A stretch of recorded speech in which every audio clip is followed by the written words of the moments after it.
아마 여러분들께서 기억하시기에 예수님께서 말씀하여 주신 천국에 대한 비유 가운데 우리에게 가장 친근한 비유가 있다면 아마 이 비유일 것입니다. 자기 아들을 위하여 혼인잔치를 베푼 어떤 임금과 같다. 천국을 이렇게 묘사해 주셨습니다. 마태복음 22장의 말씀인데요, 여러분도 잘 아시다시피 그 말씀에는 임금이 종들을 보내서 자신이 이미 미리 정했던 사람들을 이제 혼인잔치가 열리게 되었으니 오시오 하고 초청을 합니다. 그런데 웬일인지 그 초청을 이미 받은 사람들이 오기를 싫어했다, 그렇게 말합니다. 이번에는 임금이 다른 종들을 더 예우를 갖추어서 이제 그 사람들에게 보냈습니다. 내가 소와 살찐 짐승을 잡아서 모든 것을 준비했으니 꼭 오시라고 아주 신신당부를 했습니다. 그런데 저들이 돌아보지 않았다 그래요. 하나는 자기 밭으로 가고 하나는 자기 상업차로 가고 또 다른 사람들은 아예 싫어서 자기를 찾아와 초청의 말을 전하는 그 종들을 잡아 능욕하고 죽여버리기까지 했다, 그렇게 말합니다. 임금님이 노했습니다. 세상에 이럴 수가 있나 해서 그들에게 군대를 보냅니다. 그들을 진멸합니다. 그러면서 종들에게 다시 말합니다. 너희는 사거리 길에 가서 사람들 만나는 대로 악한 자이든지 선한 자이든지 귀한 자이든지 천한 자이든지 다 혼인잔치에 데리고 오라, 그렇게 말합니다. 그래서 잔치에 많은 손님들이 가득하게 앉아 있습니다. 드디어 임금님이 손을 만나기 위해서 왔습니다. 그런데 그 손님 가운데 세상에 예복을 입지 않고 앉아있는 한 사람을 보았습니다. 임금이 노하시면서 이렇게 말합니다. 저를 결박하여 바깥 어두움에 내어 던지라. 거기서 슬피 울며 이를 갈미 있으리라, 이렇게 말씀하시고 이 비유의 말씀을 예수님께서 이 말씀을 하심으로 이제 마치죠. 그 말씀이 마태복음 22장 14절의 말씀입니다. 청함을 받은 자는 많되 택함을 입은 자는 적으니라. 주님께서 그 말씀을 하셨습니다. 여러분, 결국 이 비유의 말씀이 가르쳐주는 교훈은 하나님이 청하신 사람은 많이 있습니다. 사실 온 세상을 향해서 한 사람도 빠짐없이 하나님의 사랑 앞에 나와서 하나님의 이 은혜와 축복과 영생을 얻으라고 하시는 것이 하나님의 마음입니다. 모든 사람을 다 청하지 않았습니까? 누구든지 목마른 자들은, 수고하고 무거운 짐진 자들은 다 내게로 오라, 내가 너희를 쉬게 하리라. 주님이 초청하셨습니다. 그런데 정작 그 마지막 혼인잔치에, 성대한 혼인잔치에 참석한 사람은 적은 수인 것을 주님은 우리에게 말씀해 주는 것입니다. 여러분, 우리가 임금님께, 더군다나 하나님께 초청을 받는다고 하는 것은 놀라운 일이지 않습니까? 여러분, 언제 한번 청와대에 백악관에 한번 들어가 보신 적이 있습니까? 저는 한번 가보고 싶어요. 우리 오사관이 구세군에서 그렇게 애를 많이 쓴다는데 내가 좀 같이 밥이라도 사주고 싶습니다.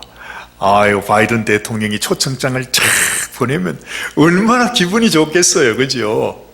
한국의 윤 대통령이 한번 방문해 주세요 하고 대통령실로 아유 초청하면 얼마나 좋겠습니까? 그것도 그런데 하나님께서 우리를 초청했다 이 말이죠.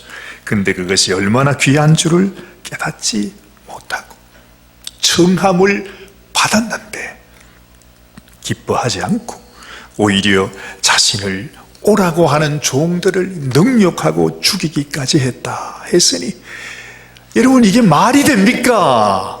말이 될 수가 없잖아요. 그렇죠? 정말로 너무나 어리석고 안타까운 일이지만은 주님이 왜 이 비유의 말씀을 하셨는가? 이것이 바로 앞으로 다가올 현실이 될 것이다 하는 것을 주님은 미리 보시고 말씀하고 있다는 것입니다. 주님은 여러분 모두가 그 혼인잔치에 앉아 있기를 원하십니다. 예복을 입고 말이죠. 그 예복을 우리가 준비하나요? 아니에요. 그 예복도 주님이 준비하는 거예요. 청와대 가는데 우리가 스리퍼 입고 런닝구 딱 바람으로 갈 수 없잖아요. 그죠? 그처럼 궁전으로 임금님을 만나라고 할 때 예복을 입고 들어갑니다. 여러분이 다 그런 분들이 되셔야 합니다, 여러분. 그런데 거기 가서 보니까 주님께서 나는 여러분 모두를 청했는데 왜 적은 숫자의 사람들만 거기 왔느냐, 이 말씀을 주님은 하시는 것입니다. 오늘 요한계시록 14장 말씀, 이 본문에 이 세상 환난 속에서 나온 14만 4천의 성도들이 시온산에서 어린 양 예수님과 함께 서 있는 그 영광스러운 장면이 여기에 나타납니다. 마치 그 혼인잔치에 참석한 사람들과 같다는 이야기입니다. 이 14만 4천이라는 수는 정말 우리가 헤아리기 어려운 많은 수가 될 수 있지만, 여러분, 하나님께서 청했던 그 수많은 세상 사람들에 비하면 14만 4천이요, 그건 너무 작은 숫자입니다. 이 산호세 인구도 14만 4천은 넘을 거 아니에요. 그렇죠? 아니, 하나님은 온 세계 사람들을 다 불렀는데 왜 14만 4천 명만 그 자리에 와 있느냐, 이 말이죠. 물론 이 숫자는 실제 숫자는 아닙니다. 14만 4천이라고 하는 의미가 바로 뭐냐 하면, 이걸 잘 보면요, 14만 4천이라는 게 이렇게 나옵니다. 12가 무슨 수지요? 성경에서는 12 하면 완전 숫자입니다. 그래서 12지파가 있고 12제자가 있고 그러잖아요. 그래서 12라고 하는 건 가장 완전한 숫자예요.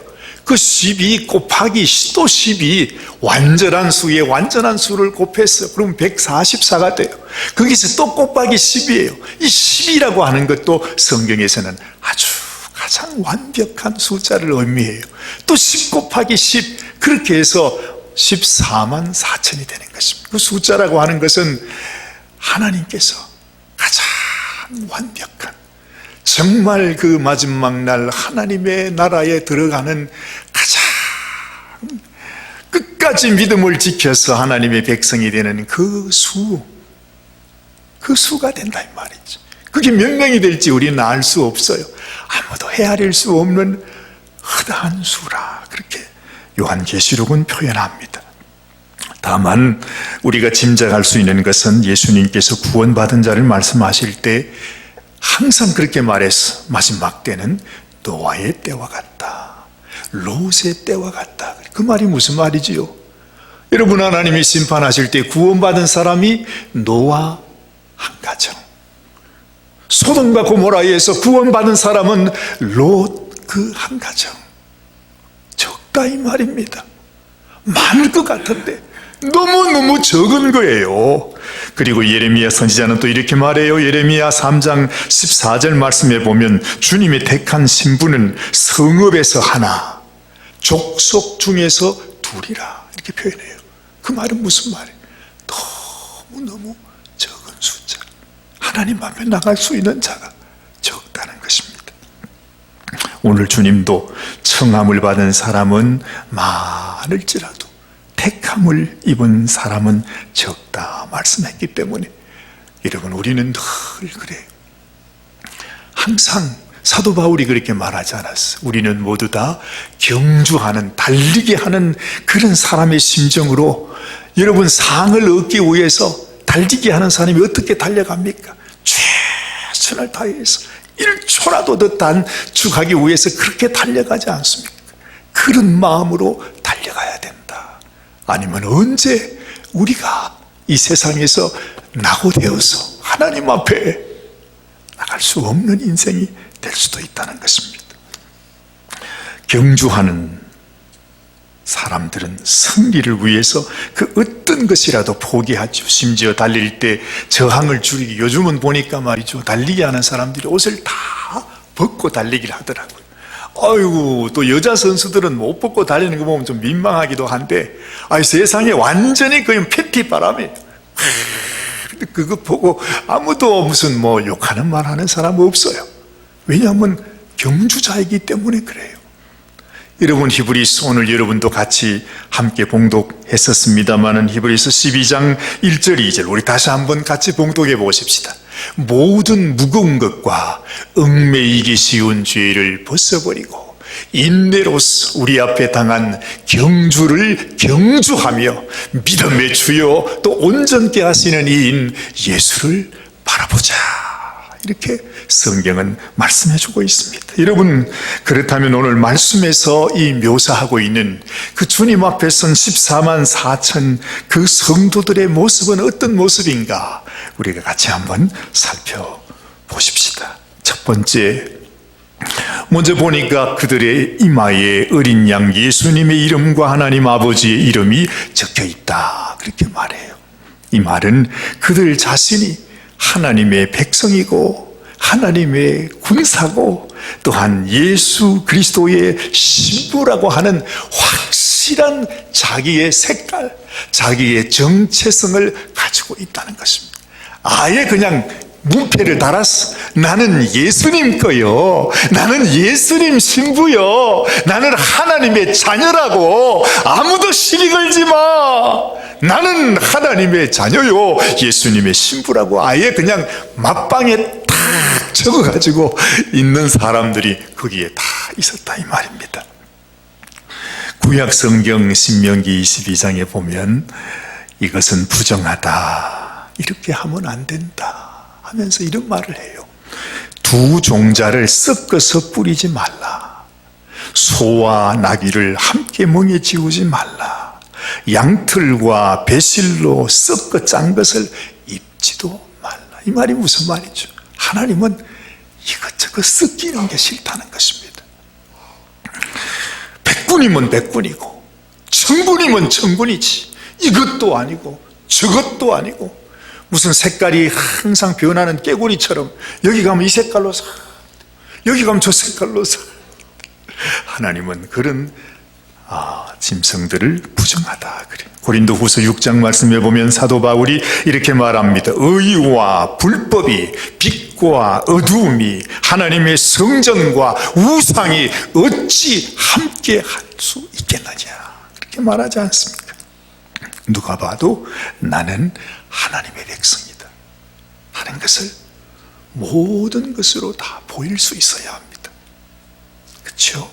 두 번째, 14만 4천의 성도들에게는 이 세상 사람들은 알 수도 없고 배울 수도 없는 그들만의 찬송이 있었대요. 새 노래를 불렀다 하잖아요. 세상 사람들은 배울 수 없어요. 그 14만 4천 성도들만이 갖고 있었던 하나님을 향한 고백, 찬송이 그 속에 있었어요. 그 찬송이 무슨 찬송인지는 우리는 몰라요. 그러나 여러분, 주님을 사랑하는 성도들의 가슴 속에는 주님께 드리는 노래가 있어요. 무슨 노래든지. 하나님의 은혜로 이 쓸데없는 자, 이런 노래 될 수 있고, 나 같은 죄인 살리신 그 은혜가 고맙다, 그 찬송도 있고, 나의 힘이 되신 여호와여 내가 주님을 사랑합니다, 이 찬송도 될 수 있고, 복의 근원 강림하사, 이런 찬송도 될 수 있고, 각자의 마음속에 하나님이 주신 그 은혜의 감사의 찬양의 고백이 우리 있다는 것입니다. 노래를 잘하고 못하고가 문제가 아닙니다. 하나님은 성도가 부르는 그 마음속 깊은 곳에서 나오는 찬송을 바로 하나님을 사랑하고 존경하는 고백으로 받으셨어요. 이 찬송이 있는 자, 가슴 속에 항상 이 찬송을 품고 부르면서 사는 자를 이 세상의 마귀는 가장 무서워하고 두려워합니다. 진실로 여러분 하나님 앞에 드릴 찬송이 내 가슴 속에 있는 자를 마귀가 만질 수가 없어요. 절대 이길 수가 없어요. 정말로 주님의 사랑에서 그를 빼앗아 갈 수 없다고 그랬어요. 여러분 심령 속에 주를 향한 그 감사와 주님이 나를 당신의 피 흘리시며 나를 구원해 주셨다고 하는 그 믿음의 확신과 찬송이 있다고 하면 이 세상에 그 무엇이 우리를 빼앗아갈 수 있겠느냐는 것이죠. 그렇죠. 사망도 칼도 환난도 기근도 적신도 그 어떤 것도 어떤 피조물이라도 천사들이라도 마귀도 우리를 어쩔 수가 없는 것입니다. 바울과 실라가 복음을 전하다가 깊은 감옥에 갇혀 있었습니다. 팔과 다리는 착고에 묶여 있었습니다. 그런데 그들에게는 하나님을 향한 찬송이 있었어요. 그 감옥 속에서 하나님 앞에 찬양을 올려드릴 때 하나님이 어떻게 하셨습니까? 그 땅을 흔드셨어. 옥문이 열리게 하셨어. 쇠사슬이 다 끊어져 버리게 하셨어. 이것이 바로 하나님께서 찬송하는 자에게 하나님이 역사하시는 하나님의 능력이라는 것입니다. 어떤 감옥도 관계가 없어요. 우리 마음의 감옥, 문제의 감옥, 환난의 감옥, 죽음의 감옥이라 할지라도 관계가 없습니다. 다 풀어져 버리고 마는 것입니다.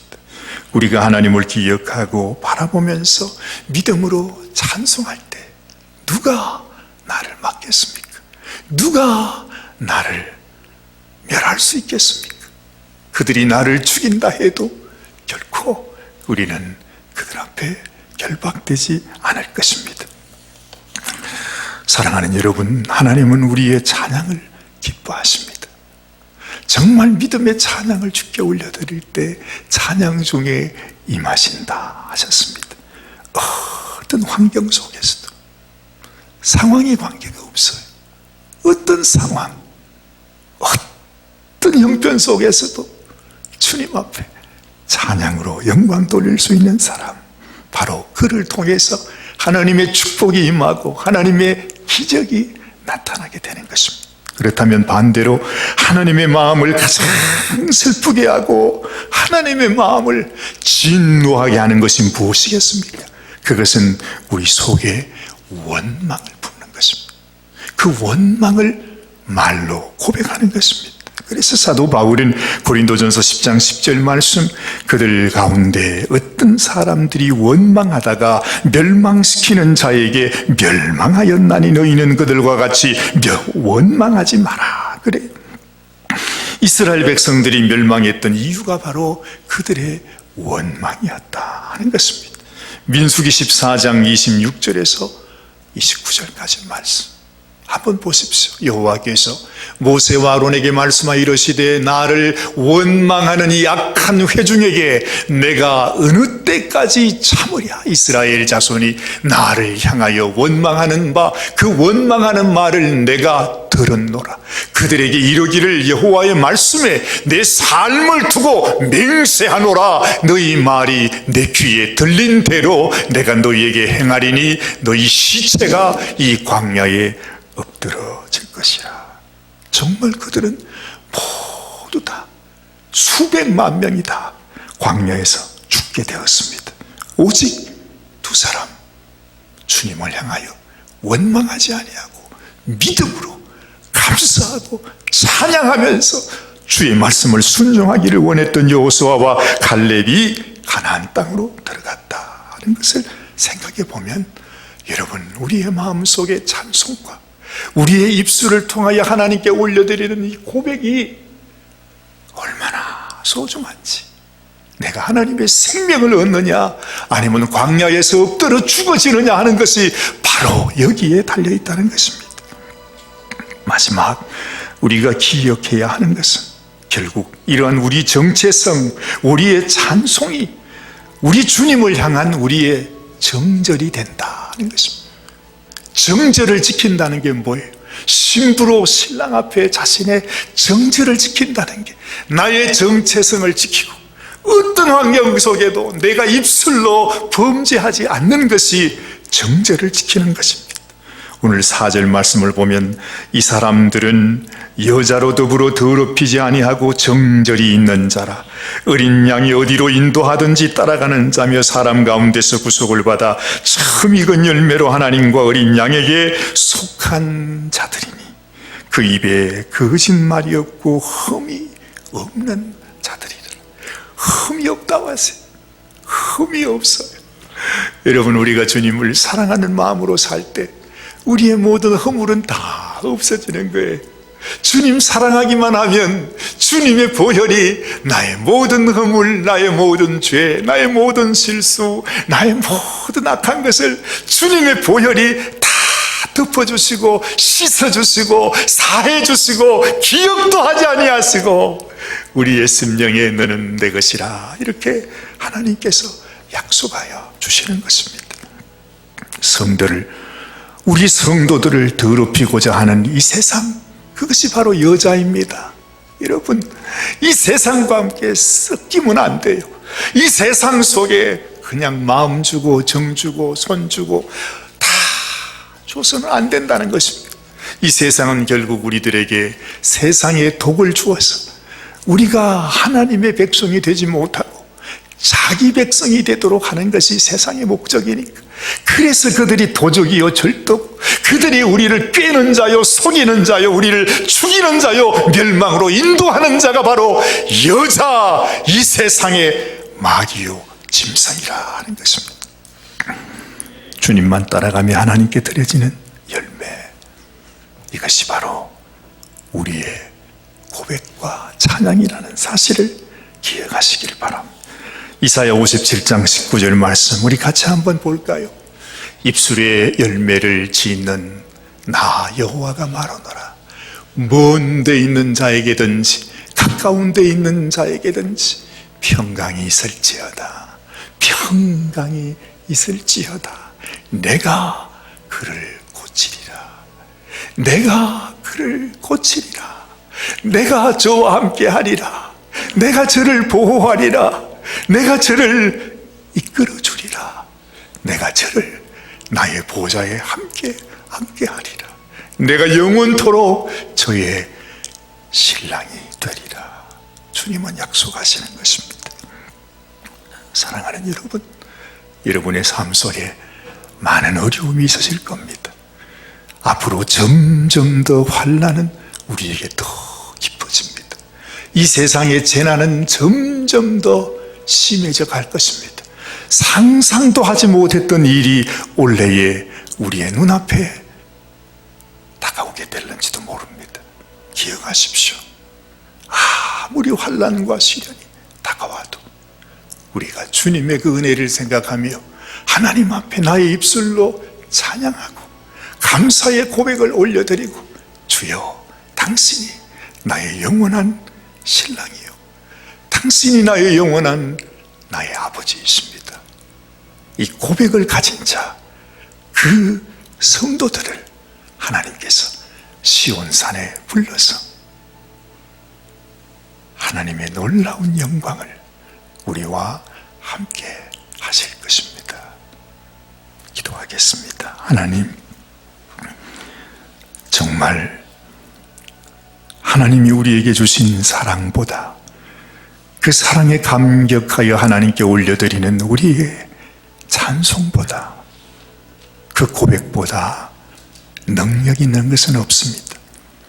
이 세상에 약한 원수가 아무리 강하다고 해도 주님의 사랑을 품고 날마다 찬송하며 날마다 감사하며 살아가는 성도를 이 마귀가 어떻게 하겠습니까? 하나님, 두려워하지 말게 하시고 근심하지도 말게 하시고 원망하지도 말게 하시고 낙심하지도 말게 하시고 오히려 더 기쁨으로 감사함으로 하나님께서 우리의 삶 속에 놀라운 기적의 역사가 일어나서 주님 옥문이 열려지고 착고가 풀려지고 하나님께서 우리 가운데 이루시고자 하시는 놀라운 축복의 역사가 우리 가운데 친히 이루어지는 귀한 축복이 오늘도 주의 말씀을 듣는 사랑하는 우리 모든 성도들 심령과 그 가정과 그 자녀들 가운데 하나님께서 충만히 역사하여 주시옵소서. 우리 주님 예수님의 귀하신 이름 받들어 간절히 기도드리옵나이다. 아멘.